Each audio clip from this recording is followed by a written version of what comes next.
Hello friends, welcome to so happy. வாங்க, இன்னைக்கு என்ன வீடியோவில் பார்க்க போறோம்னா வடகறி குழம்பு எப்படி செய்யறதுன்னு பார்க்கலாம். வடகறி கிரேவி. அதுக்கு நான் கடலைப்பருப்பு ஒரு 150 கிராம் எடுத்திருக்கேன். அது வந்து ஒரு 2 மணி நேரம் இந்த மாதிரி ஊற வச்சு எடுத்து வச்சிருக்கேன். பாருங்க, அது கூட ஒரு பச்சை மிளகாய் 2 வரமிளகாய் போட்டு நான் ஊற வச்சு வச்சிருக்கேன். இப்போ இதை நம்ம மிக்சி பவுலில் சேர்த்திக்கலாம். தண்ணி நல்லா வடிச்சிட்டு இதில் சேர்த்திக்கிட்டு கொஞ்சம் கொரகொரப்பாக அரைச்சி எடுத்துக்கலாங்க. பாருங்க, இது போட்ட பிறகு 1 ஸ்பூன் சோம்பு எடுத்திருக்கேன், அதை கூட சேர்த்திக்கோங்க. நீங்கள் வேணும்னா இஞ்சி பூண்டு இது கூட சேர்த்திக்கலாம். நான் பூண்டு பல்லும் இஞ்சி பல்லும் சேர்த்தல, ஏன்னா கிரேவி தாளிக்கும் போது நம்ம அதில் சேர்த்திரோம், அதனால நான் இதில் சேர்த்தல. இது போய் இது கொரகொரப்பாக அரைச்சி எடுத்துட்டு பார்க்கலாங்க. பாருங்க, இந்த மாதிரி ஓரளவுக்கு கொரகொரப்பாக அரைச்சி எடுத்துக்கிட்டோம். இப்போ இதை ஒரு பாத்திரத்தில் நம்ம மாற்றிக்கலாம்.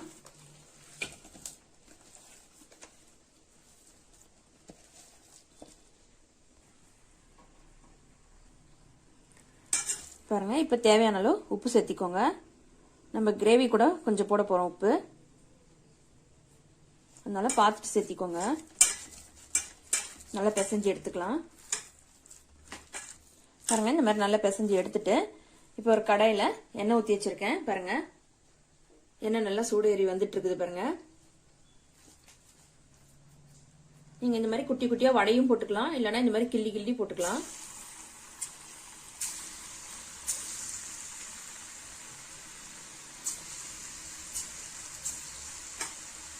நான் இன்னைக்கு இந்த மாதிரி கிள்ளி கிள்ளி தான் போட்டுட்டு இருக்கேன். எண்ணெய் நல்லா காஞ்சதுனால நான் அடுப்பை சிம்ல வச்சிருக்கேன், இல்லைன்னா கரிஞ்சிடும், வேகாது.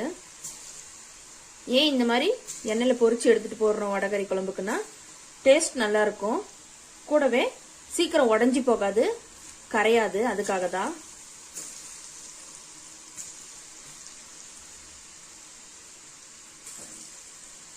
இந்த மாதிரி போட்டுட்டாச்சுங்க, அவ்வளோதாங்க. இப்போ லேசாக திருப்பி விடுங்க.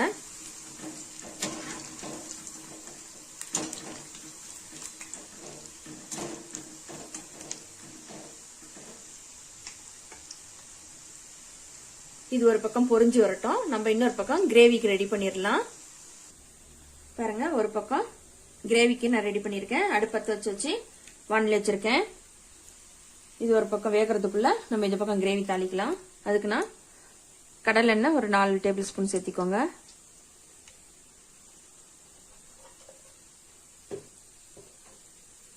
எண்ணெய் சூடு ஏறட்டுங்க. இது தாளிப்புக்கு ஒரு 3 கிராம்பு, ஒரு 3 பட்டை, ஒரு 1/4 டீஸ்பூன் சோம்பு, ஒரு ஜாதிப்பூ, ஒரு ஏலக்காய், 2 பிரிஞ்சி இலை. பாருங்க, எண்ணெய் காஞ்சிருச்சு. இது சேர்த்திக்கோங்க.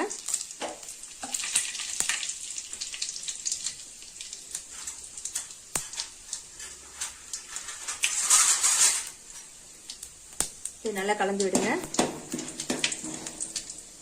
இப்போ இந்த 2 பெரிய வெங்காயம் எடுத்து இந்த மாதிரி பொடி பொடியா நறுக்கி வச்சிருக்கேன், அதையும் சேர்த்திக்கோங்க.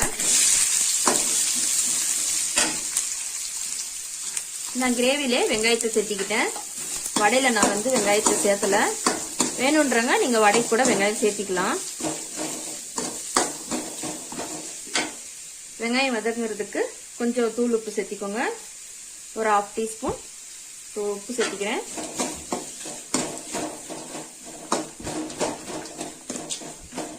வெங்காயம் கொஞ்சம் வதங்கட்டுங்க.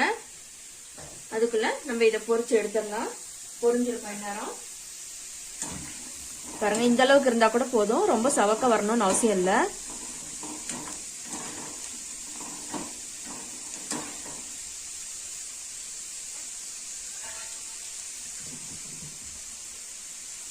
இப்ப நம்ம இதை ஒரு பிளேட்ல எடுத்துக்கலாங்க.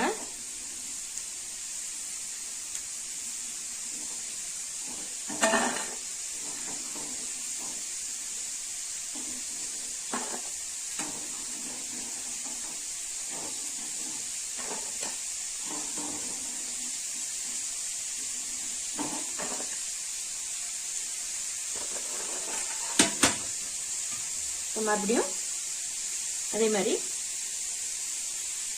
கிள்ளி போட்டுக்கோங்க.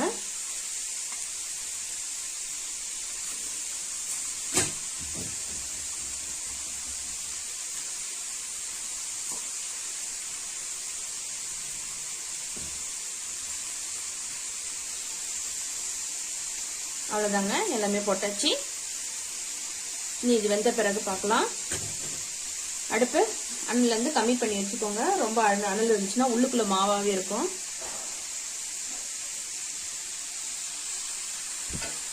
வெங்காயம் வதங்கிட்டு இருக்குது. இன்னும் கொஞ்சம் வதங்கணுங்க. இப்போ ஓரளவு கண்ணாடி பதத்துக்கு வந்துருக்குது. இன்னும் ஒரு நிமிஷம் போல கொஞ்சம் வதக்கி விட்டுக்கோங்க. பாருங்க, இந்த அளவுக்கு வெங்காயம் வதங்கி இருக்கணும். இப்போ நான் வந்து 1 டீஸ்பூன் இஞ்சி பூண்டு பேஸ்ட் போட்டுக்கிறேன்.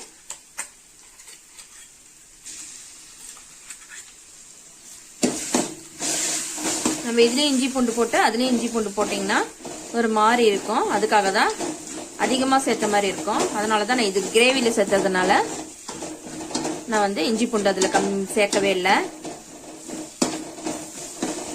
இப்ப இது பச்சை வாசம் போற அளவுக்கு வதங்கட்டோங்க. அதுக்குள்ள ஒரு பெரிய சைஸ் 2 தக்காளி எடுத்து இந்த மாதிரி கட் பண்ணி வச்சிருக்கேன். அதை வந்து நம்ம மிக்சியில பருப்பு அரைச்சிருக்கோம் பாத்தீங்களா, அந்த மிக்சியில அப்படியே நம்ம சேர்த்து இதை நைஸா பேஸ்ட் பண்ணி அரைச்சு எடுத்துக்கலாம்.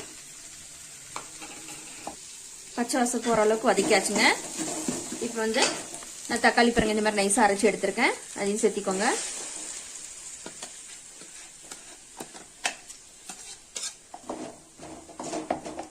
இதையும் ஒரு நிமிஷம் போல வதக்கிக்கலாம். அதுக்குள்ள நம்ம இதுக்கு தேவையான மசாலா சேர்த்திக்கலாம்.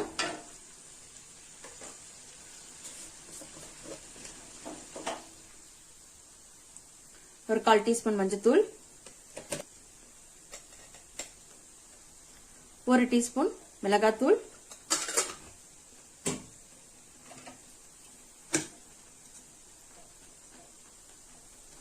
1 டீஸ்பூன் மல்லித்தூள் சேர்த்திக்கோங்க.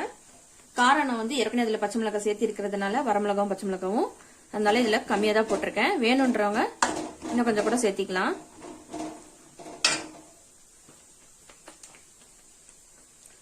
கரம் மசாலா 1 டீஸ்பூன் சேர்த்திக்கோங்க.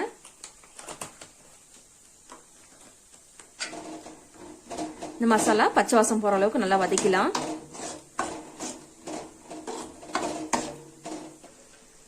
பாருங்க, தக்காளி இந்த பச்சை வாசம் போற அளவுக்கு நல்லா வதங்கிருச்சு. இப்போ வந்து நான் 1 டம்ளர் தண்ணி அளவு வந்து மிக்சியில சேர்த்திருக்கேன். அதையும் சேர்த்திக்கோங்க.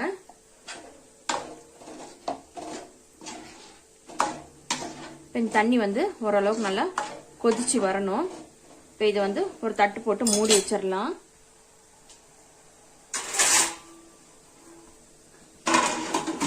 அதுக்குள்ள நம்ம இந்த தேங்காய் ரெடி பண்ணி எடுத்துக்கலாங்க. தேங்காய் வந்து ஒரு 1/4 மூடி தேங்காய் நான் எடுத்திருக்கேன். இதை வந்து மிக்சி ஜார்ல சேர்த்திக்கிட்டு நல்லா நைஸா கொஞ்சம் தண்ணியை சேர்த்து அரைச்சி எடுத்துக்கலாம், பேஸ்ட் மாதிரி. பாருங்க, இந்த மாதிரி தேங்காய் நைஸா பேஸ்ட் அரைச்சி எடுத்தாச்சு. நம்ம வடகரியும் இந்த மாதிரி ரெடி ஆயிடுச்சு. கொஞ்சம் பெருசு பெருசா இருந்துச்சுன்னா இந்த மாதிரி பாதி பாதியா புட்டு போட்டுருங்க. அதுக்குன்னா நான் போடும் போதே சின்ன சின்னதா போட்டது, கொஞ்சம் கொஞ்சம் ஒவ்வொன்றும் சின்ன சின்னதாவே இருக்கும். வாங்க, இப்ப இதை நம்ம கீழே வச்சிடலாம். இப்ப தேங்காய் வந்து நம்ம சேர்த்திக்கலாம்.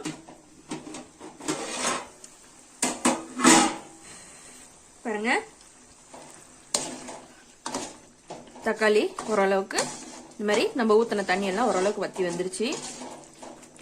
இப்ப இந்த தேங்காய் சேர்த்திக்கோங்க. தேங்காய் கூட கொஞ்சமா தண்ணி சேர்த்திக்கலாம்.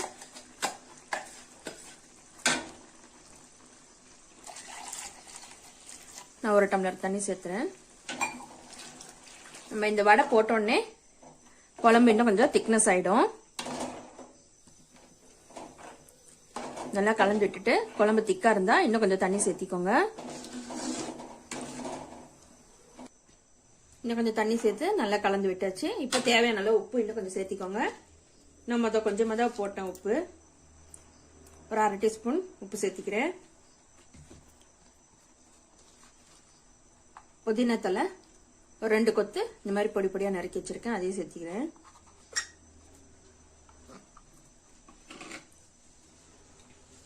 கூடவே ஒரு கொத்து கொத்தமல்லி தலை. இது சேர்த்துட்டு இந்த வடை, இந்த நம்ம பொடிச்சு வச்சிருக்கிற இந்த வடை குட்டி குட்டியாக இந்த வடைங்களையும் சேர்த்துக்கலாம். கொதிக்கும் போது அதோட நல்லா கலந்து வரும்.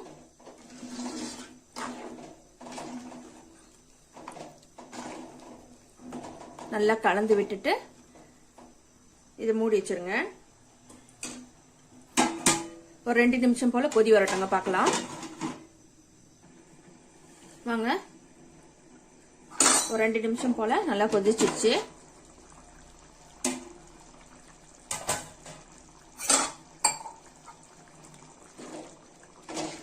பாருங்க, குழம்பு திக்னஸ் ஆயிடுச்சு. அவ்வளவுதாங்க, நம்மளுடைய வடகறி ரெடி ஆயிடுச்சு.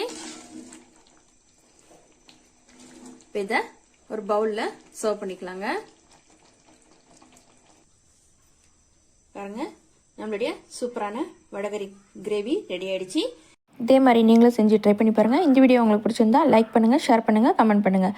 மறக்காமல் நம்ம ஸோ ஹாப்பி சேனலை சப்ஸ்கிரைப் பண்ணிவிடுங்க. தேங்க்யூ.